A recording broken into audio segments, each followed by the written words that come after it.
Hi, I'm Ben, and here I am reviewing No Way Home again, cause my last video probably wasn't that great and it didn't got enough views.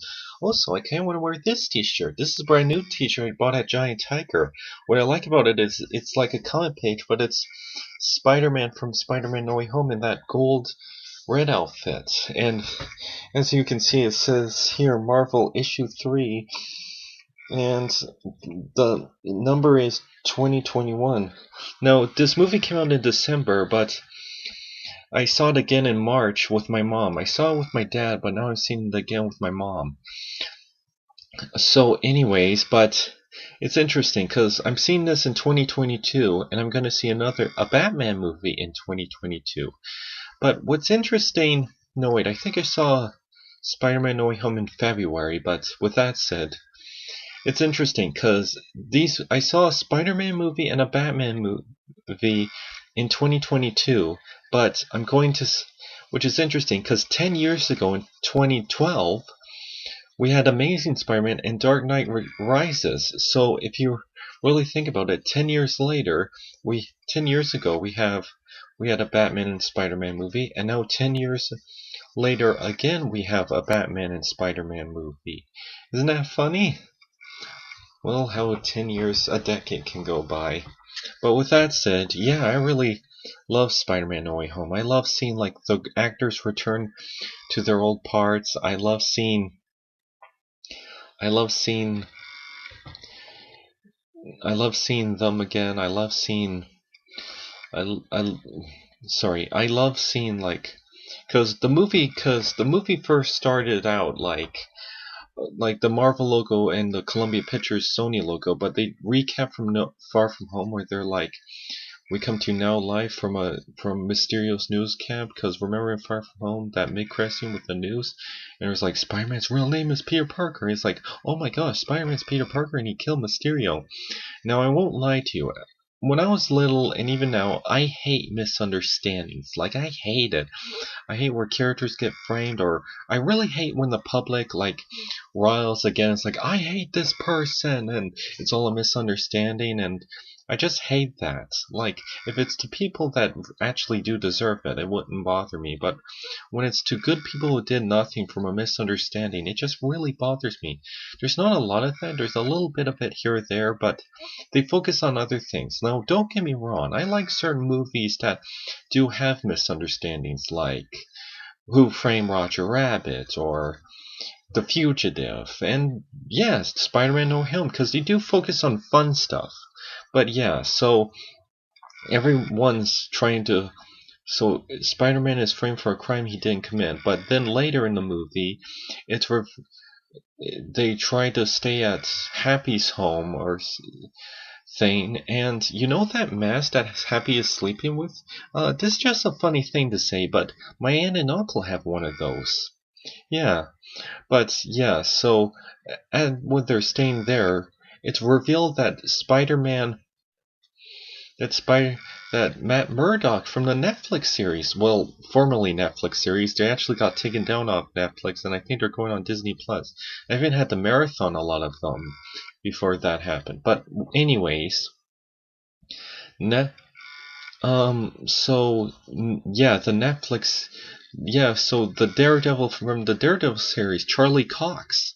Also, yeah, speaking of Charlie Cox, I said in my movies I'm anticipating about, I may have said Charlie Cox instead of Charlie Day, because Charlie Day's voicing Luigi in the Mario Brothers movie. I'm actually excited to say that about a Mario Bros. Movie. But anyways, Charlie Day but I said Charlie Cox because I got the names confused. But no, Charlie Cox plays Daredevil. And yeah, so it was fun to see him, and there's even a scene where someone throws a brick at a glass window and he grabs it and he's like, how did you do that? And I'm like, I'm telling you, I'm a good lawyer. And I'm like, that's pretty awesome. So it was awesome to see here. My only nitpick is that I wish Charlie Cox was in the movie more, and maybe he helped Spider-Man at the end, and he's like, I'm Daredevil. And he tried to help him at the end, but yeah, he doesn't come back. He just has that one scene as a cameo, but it was still great to see him. But yeah, so later he realized he couldn't go to college because he was trying to sign up for college, but it even says due to controversy he can't say that. But here's something I do like in the movie. Like, there's people who are half and half. Like people who believe that Spider-Man's a hero, but there's people who believe Mysterio's right, he's evil. But because that's kind of like, because I kind of like that. I like that not everyone thinks Spider-Man's a murderer. Everyone thinks that Mysterio could could be wrong and Spider-Man's a hero, and like it's half and half. Because when you look at the news, it's kind of realistic. Like on the news, a lot of people are half and half with certain things. But yeah, and there's even a part where the principal and the teachers, like BJ or something, like the teachers from Far From Home and Far From Home and Homecoming, were even put a shrine in the school, and even the coach, but the coach was like no, I know what you did, and it was like, oh, he's a conspiracy nut, but no, he was like, but yeah, like, but everyone's taking pictures of him at school, and I'm glad they didn't attack him or say something mean, but yeah, so I do like that people are half and half. Like some people might believe that Spider-Man maybe is a hero, or maybe he's a murderer. But yeah, even though I hate misunderstandings, I'm glad they're half and half. But let's get to the cool parts, the parts that make the movie awesome.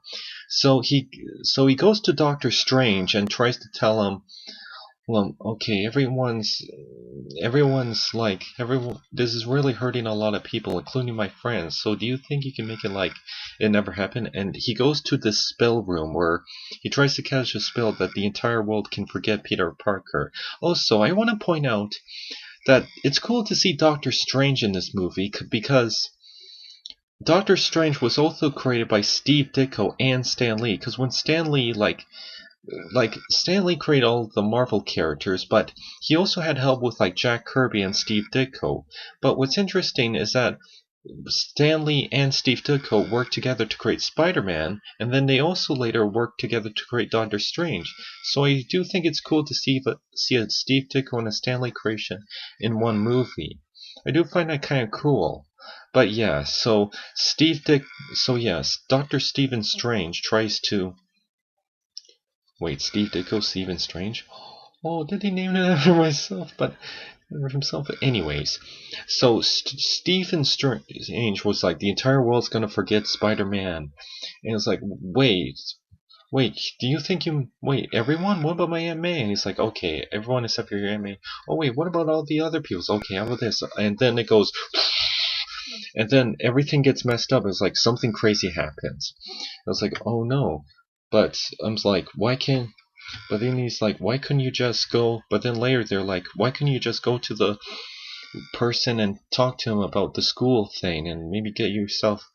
And try to explain to them there instead of doing all this. And Doctor Strange said, but Spider-Man was like, oh, yeah, why couldn't I do that? I didn't know I could do that. Well, and then he's like, okay, I'm gone.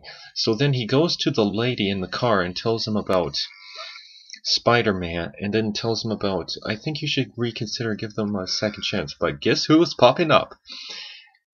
Himself, Dr. Octopus from Spider-Man 2, and it's literally him from Spider-Man 2. At first, when I heard he was going to be cast as Spider-Man 2, and even Jamie Foxx from Amazing Spider-Man 2, both actors in 2 movies, but anyway, Spider-Man 2 movies, anyways, I thought they were like, oh, it's the same actor, but different Octopus in a separate universe, just happening to cast the same actor. But no, it's literally Dr. Octopus. Like, that a memory erase thing was contacting other multiverses, and it called all people who know Peter Parker from different multiverses, and it's the actor who played Dr. Octopus in Spider-Man 2, and he's like, what's that? His spider sense goes off, and I think they played the music, and they're like, Dr. Octopus, and he's like, where's my son? The power of the sun was in the palm of my hands, and he was like, hello, Peter. And I was like, I'm sorry, do I know you? You think your new suit can stop me?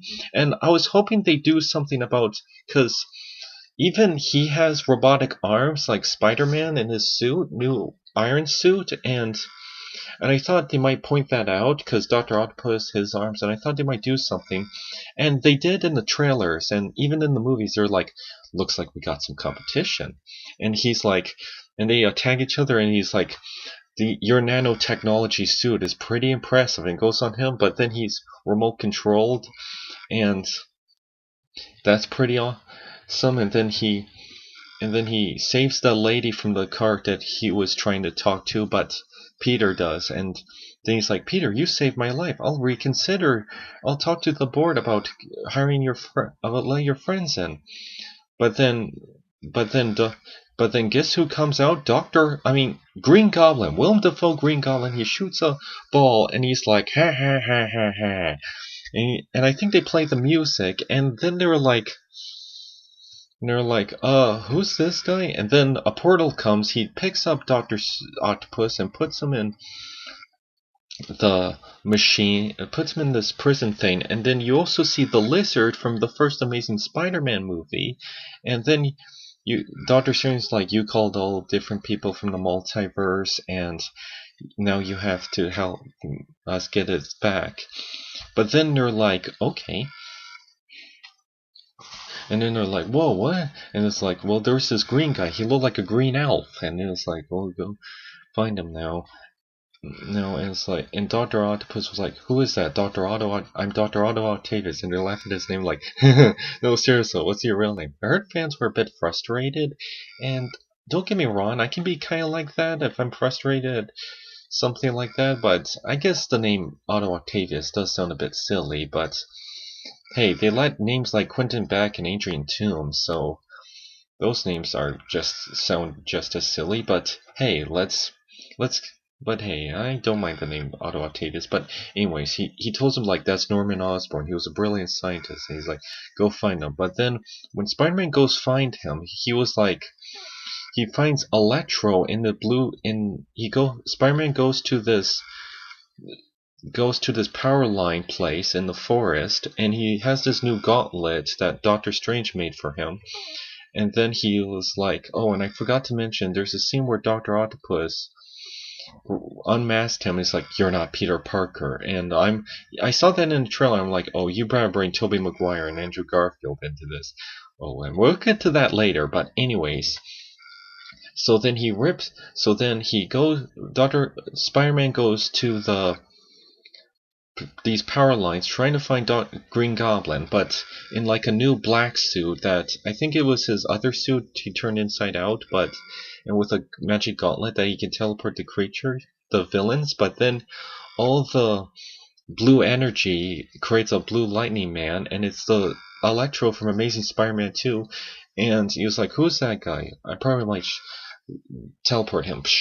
But then he goes to and he opens and he plays the music. Down, down, down, down. I love listening to like the original Danny Elfman music from Spider-Man 2 with the music from Amazing Spider-Man 2, like two separate Spider-Man movies in the same one Spider-Man movie. I think that's cool.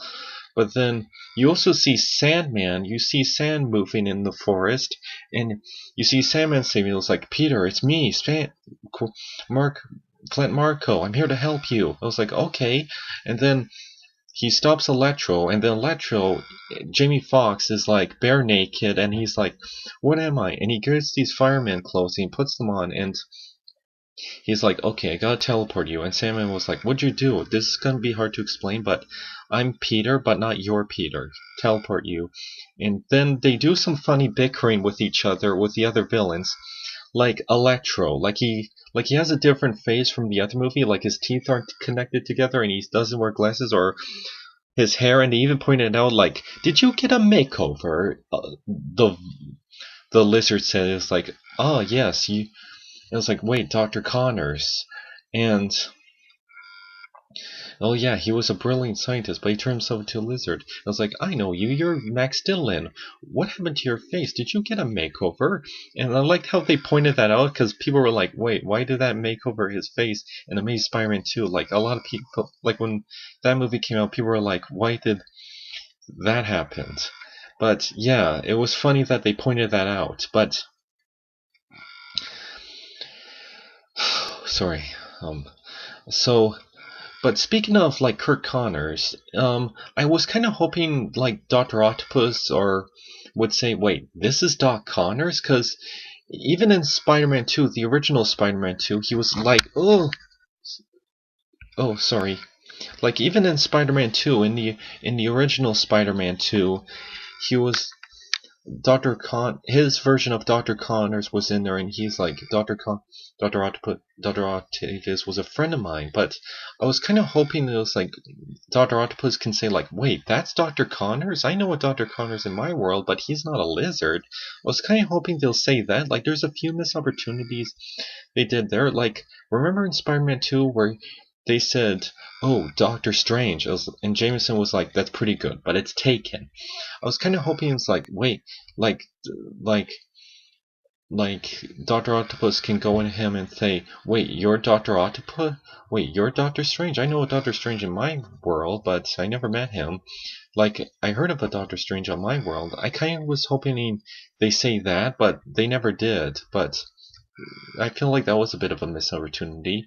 But yeah, before I get to the other parts, J.K. Simmon is back as J. Jonah Jameson. Another missed opportunity. I was hoping like maybe the other characters from the other movies can say like, wait, it's Jameson. Wow, and I was hoping that they said, wait, he has the same face, but he's not balding.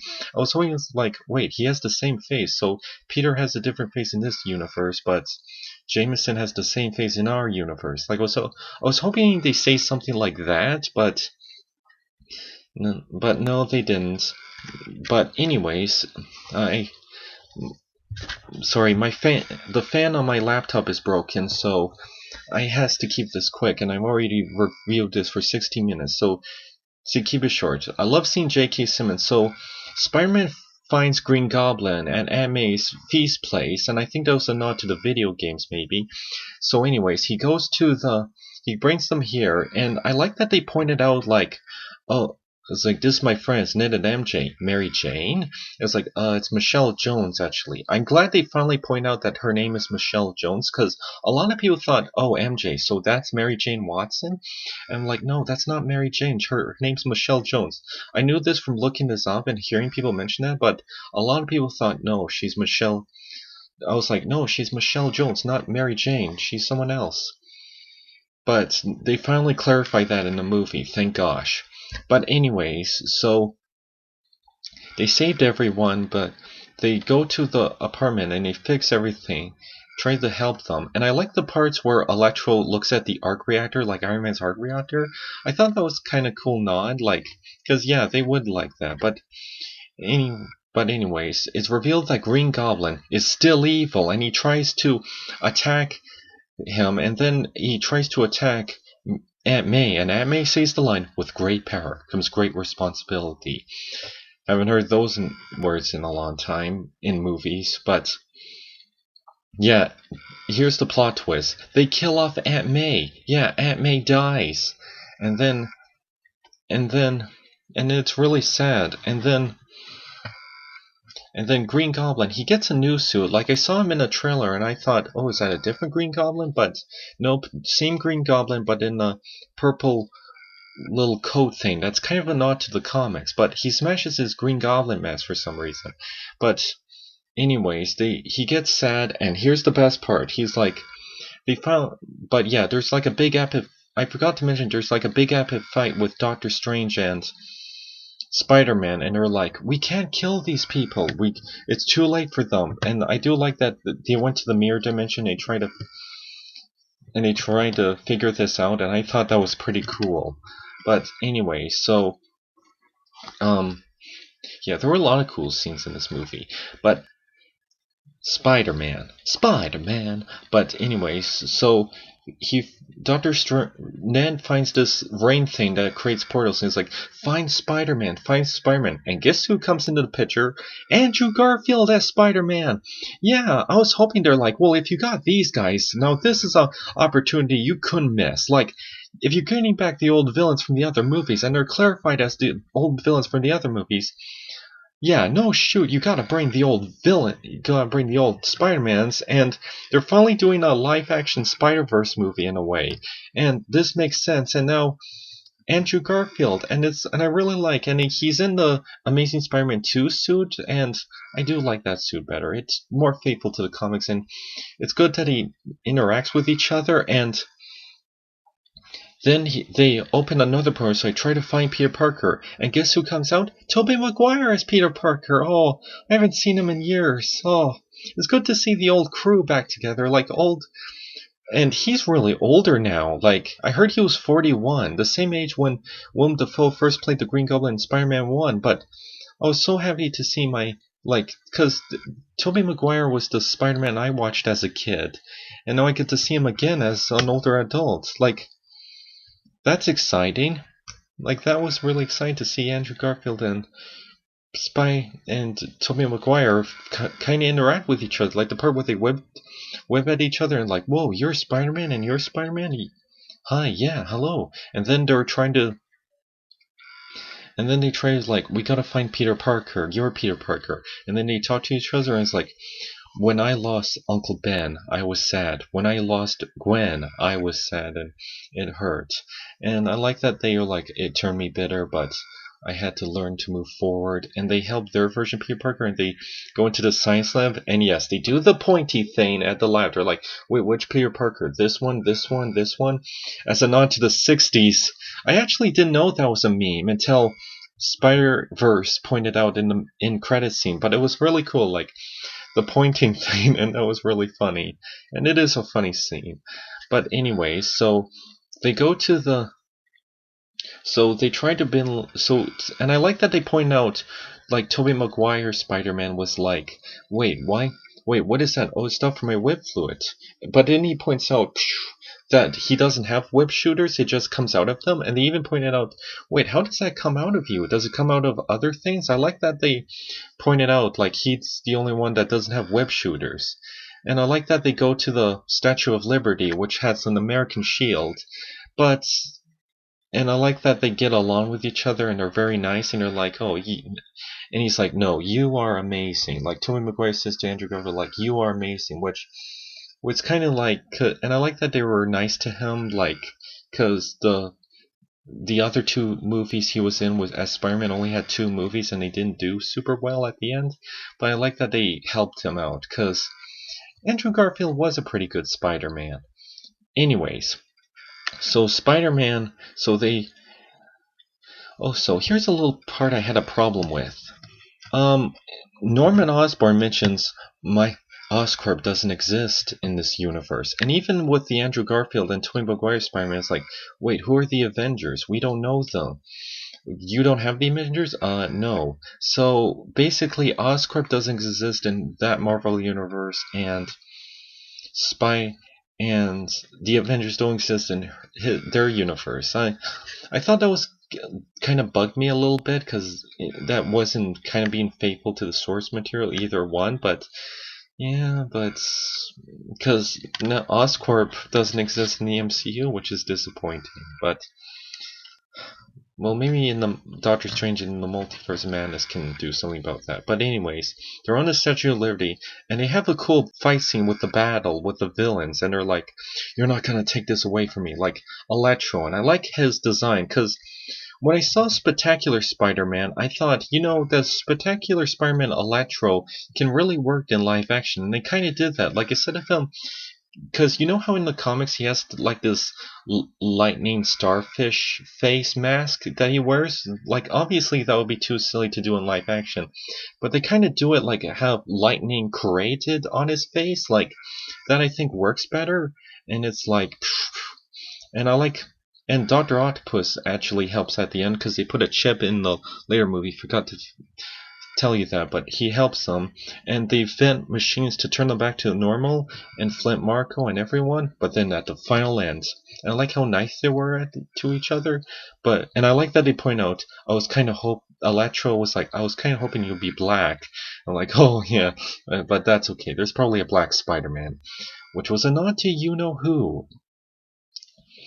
It's Miles Morales. But anyways, so then they save so then Green Goblin comes up, but then he destroys the box that's supposed to teleport them back, Doctor Strange box, and he comes back. And he's like, I've been over the Grand Canyon for hours, and then he's like, let's get them back, and then he has a big epic battle with the Green Goblin, and he's like Tom Holland Spider-Man is like a big battle with the Green Goblin, but then he's like, I'm gonna kill you for killing my MA, and he's like, but then Tobey Maguire's grabs him, like, and he looks at him like, and I like that, but then he gets stabbed, he's like, it's like, it's like, no, I've been stabbed before, but he was okay. I kind of like that they didn't kill off one of the Spider-Mans. I thought they were going to kill off one of the Spider-Mans, and at first I was going to be okay with it, because basically these were still reboots, and they're already kind of dead if you really think about it, from like Tobey Maguire Spider-Man ended in 2012 when they made Andrew Garfield Spider-Man, and Andrew Garfield Spider-Man ended with Tom Holland in 2017 with Tom Holland Spider-Man, and I thought, yeah, I guess it would, but I'm actually glad they didn't kill them off, and they went back to their own universes. But anyways, but yeah, here's a part I kind of had a problem with when they were like, what's happening? Other villains were coming back, and I like seeing like, oh, there's Rhino, there's Kraven, there's Black Cat. It was like, what if you make everyone forget that Peter is Spider-Man? Just do it. And it was like, but I'll erase Peter Parker. It'll be like Peter Parker never even existed, like erase everyone's memory.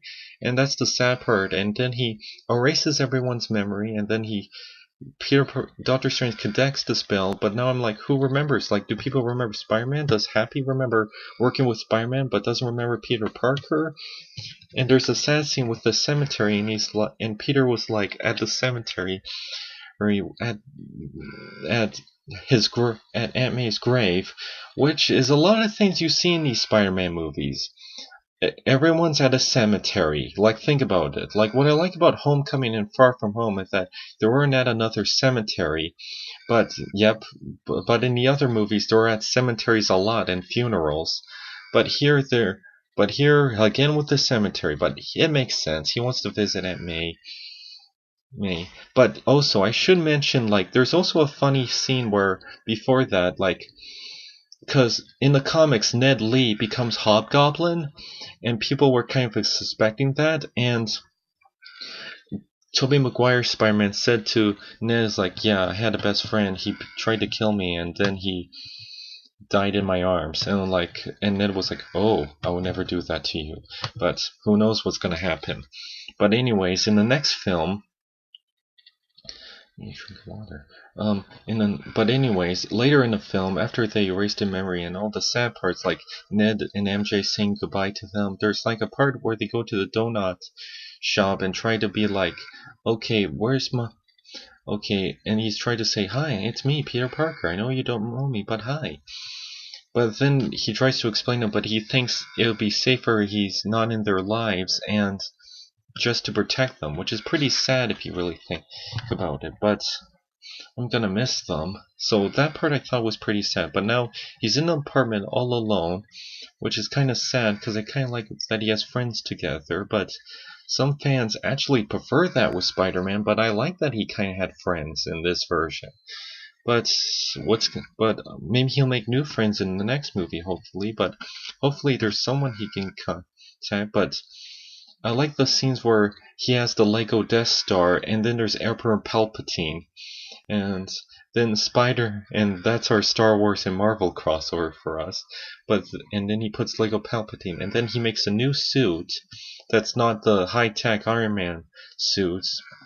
It's like a spandex suit that's actually much like the comics, and I actually really like that suit, and I can't wait to see more of that if they make more Spider-Man movies. But then Spider-Man hears the alert, and then he's like, do do do do do do do do do do do do, and that's it. But yeah, I was really sad that Spider-Man's alone now, so I want to know what happens if they make a next movie. I heard they might make 3 more, like that's 6 altogether with these movies, but I wonder what's going to happen. Is everyone going to get their memory back? Does some people remember, do people probably remember Spider-Man, but do they remember Peter Parker, or are they gonna get their memories back? I wonder what's gonna happen. But anyways, there's actually a mid-credit scene and an after-end credit scene, because you know Marvel. The mid-credit scene is Venom, like Eddie Brock from the Venom movies. Because remember in Venom Let There Be Carnage? He was on the TV and he saw Peter Parker's like, that guy. But yeah, Venom wasn't in the movie. Well, he is in a mid-credit scene, but it's Eddie Brock talking to a bartender. He's like, okay, there's a millionaire, a giant green man, and a purple alien with stones that wiped half of humanity. Is like, and the bartender was like, yes, everyone got wiped out. It's like, okay, I have to see this Peter Parker. I have to see this Spider-Man guy. But then he disappears and goes back to his universe. Which, it was cool and funny to see him in the movie. At least we got to see him, but I felt like all that built up from Let There Be Carnage, that mid-credit scene, and like that was it. He was not in the movie that much. But he left a bit of the Venom symbiote there, and if you look there, there's a Venom symbiote, and it looks like it's leafing. Like that symbiote got left behind in his universe, so it's probably gonna go to Spider-Man and gonna do the Black Suits storyline. I hope they do this. I hope if they do the Spider-Man Black Suit storyline, they do it right, because it's the MCU, and so far John Watts has been a great director and hit it out of the park so far. I'm hoping, because chances are it won't be like Dark Phoenix, because remember with Fantastic Four, X-Men. And they were like, here's Dark Phoenix, here's a better version of a proper way to do the Phoenix saga. But then they were like, nope, because X-Men The Last Stand failed to do the Phoenix storyline. But then they were like, here's a better way of how to do the Phoenix movie. And it was like, nope, it wasn't. Well, hopefully they learn from their mistakes and don't do it, because this isn't Fox or the same people who did this. These are John Watts and the same writers. But hopefully, if they do it, if they make a Spider-Man 4 from the MCU. But yeah, well, and there's also an end credit scene where it's a trailer for Doctor Strange Into the Multiverse of Madness. Oh my. And yeah, I'm really excited to see that. And in one of the other trailers they released later, Patrick Stewart did a voice, but not in the trailer we saw, but it was still awesome. But yeah, I think that's the end of my review. My computer's getting really hot, so because the fan's broken, and that's my review. I hope you enjoy Spider-Man No Way Home, and take care.